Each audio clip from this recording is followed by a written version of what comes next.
This video you are watching, it is not happening. You have never seen this. It is an illusion.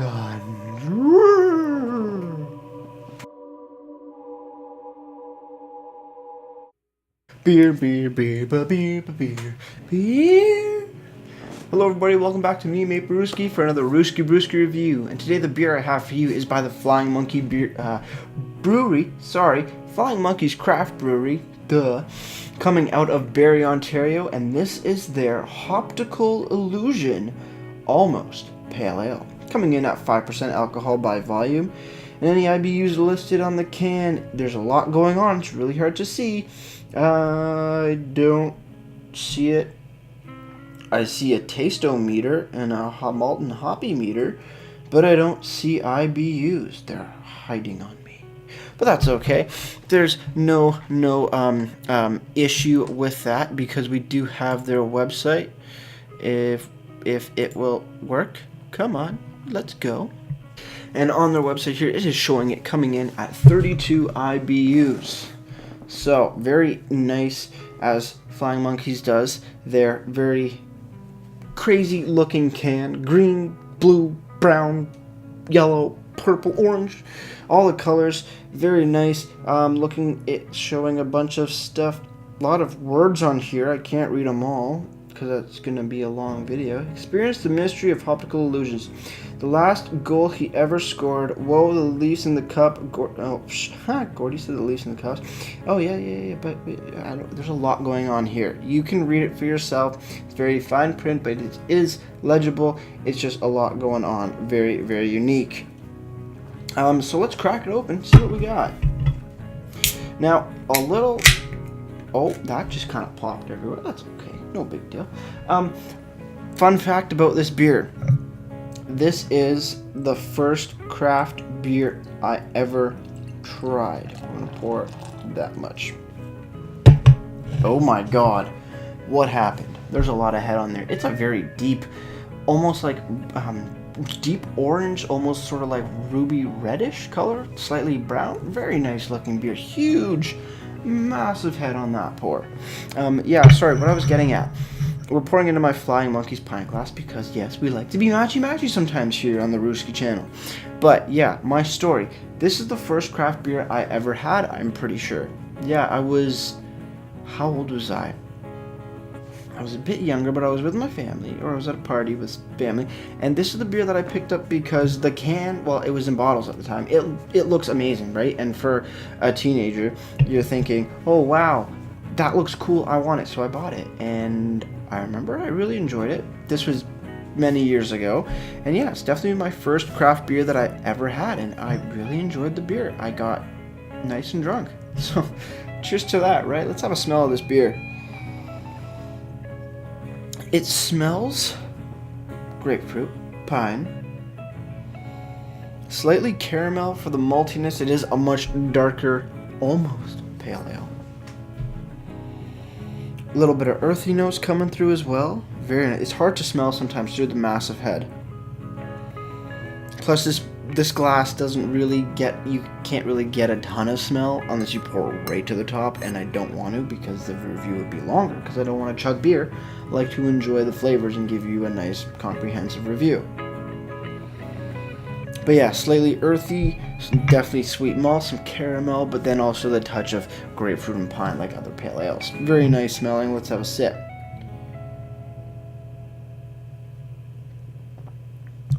Now, it's definitely more malty forward. It smells really hoppy and bitter. It's not, but you get a nice touch of grapefruit and pine. Just very...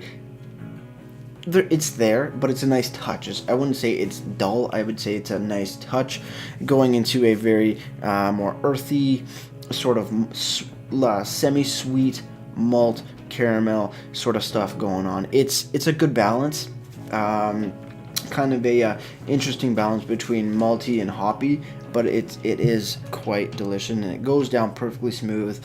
I want to say medium bodied. But man, it goes down beautifully. So let's keep drinking. Cheers, everybody.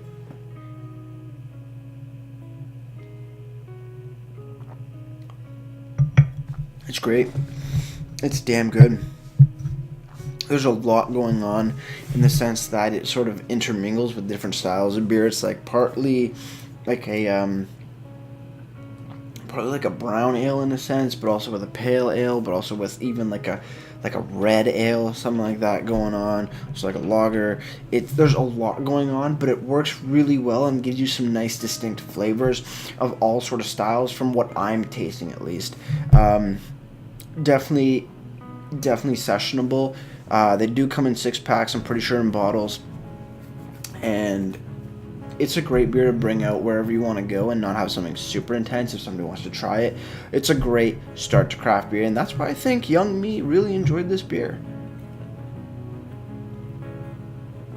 Because it's interesting, it has different flavors, but it doesn't kick your ass. It's a great introductory beer.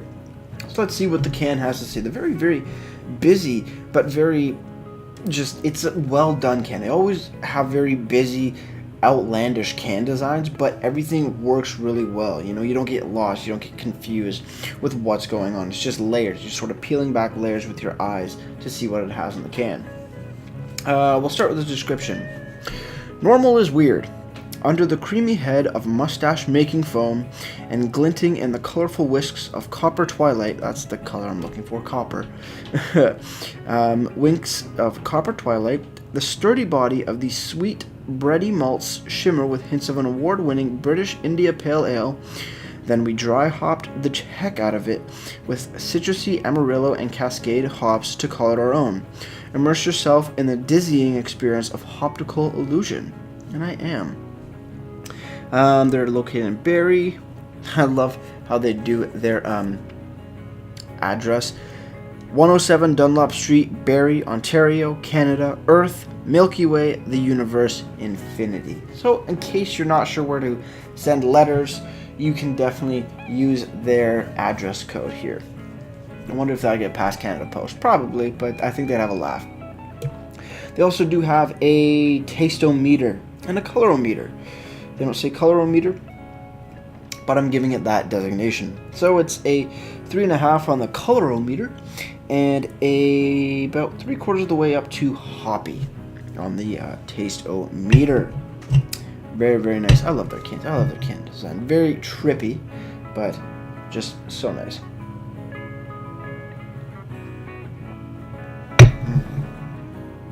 Just a great tasting. There's so much going on, but it's not like it's like their can. There's a lot going on, but it's not overwhelming, and you don't get lost. It's just a very nice, flowing, beautiful, just flavor of the beer.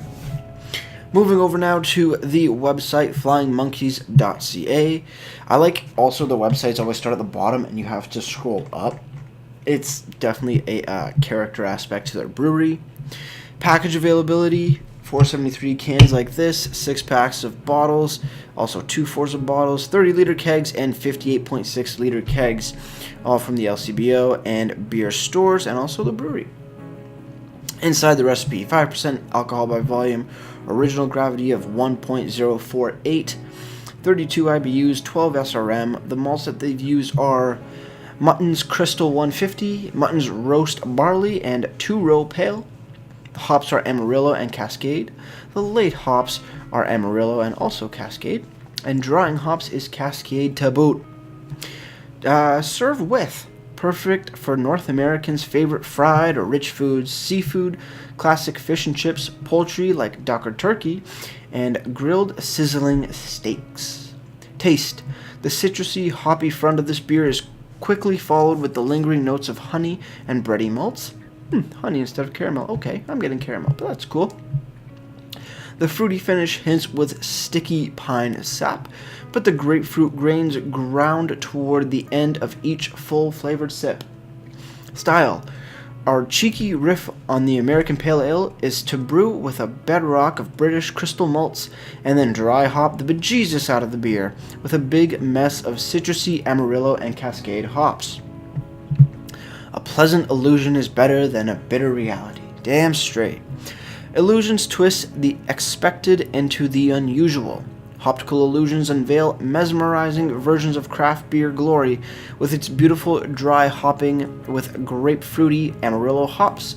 In the art of craft brewing, hops are to brewing what insanity is to art. Have you ever met a craft brewer that wasn't just a little mad? Don't think I have. Just a tremendous beer. And I haven't gotten Hoptical Illusions in quite a while, and I was surprised I haven't done a review on it yet, and man, it's bringing me back to the first time I had it. That was a great time, just out with some friends, work friends, just enjoying a nice summer's evening. Beautiful. Finally, we're going to move over to Untapped, and Hoptical Illusion has been given a 3.58 bottle caps out of 5, and that's out of just over 14,000 ratings. So a lot of people have had this beer, and a lot of people have enjoyed this beer. With all that said, we are down to our final sip, so I'm going to drink this down and get right to my ratings. Cheers, everybody, on the final sip.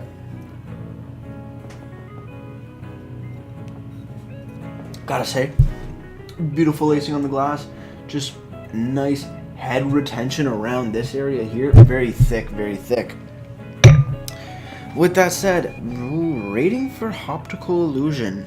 I do enjoy it. I do like the complexity of it, but also the way that it is done is that it flows really well, and it's extremely approachable to new beer drinkers, and even seasoned beer drinkers will definitely love this beer. I gotta give it a solid 9 out of 10. Just tremendous.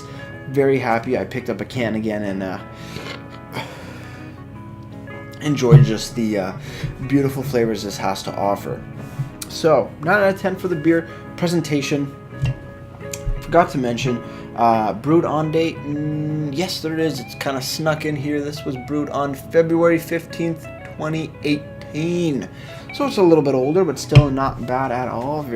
Still nice fresh tasting beer, nothing wrong with it at all on that side of things. No IBUs listed, or that I can at least see. A lot going on, really well done though. Description, no IBUs that I can find, but there's a brewed on date. But the website is tremendous. They have a ton of information, from food pairings to tastes to different recipe descriptions and stuff like that. I gotta give it a solid 9.5 out of 10, just because there are no IBUs here or ingredients, but I got a docking marks where docking marks is sort of due, but other than that, 9.5 out of 10 for presentation. With all that said, if you have any comments, questions, or beers you want me to review in the future, you can leave all that information down in the comment box below. And for my question of the day, to you is, what is your first craft beer that you ever tried? Yeah, you know mine, this one, Hoptical Illusions, but what's yours? I want to really know about that. With all that said, that's going to do it for me, Mate Brewski, and like I always say, crack a beer and enjoy. Cheers.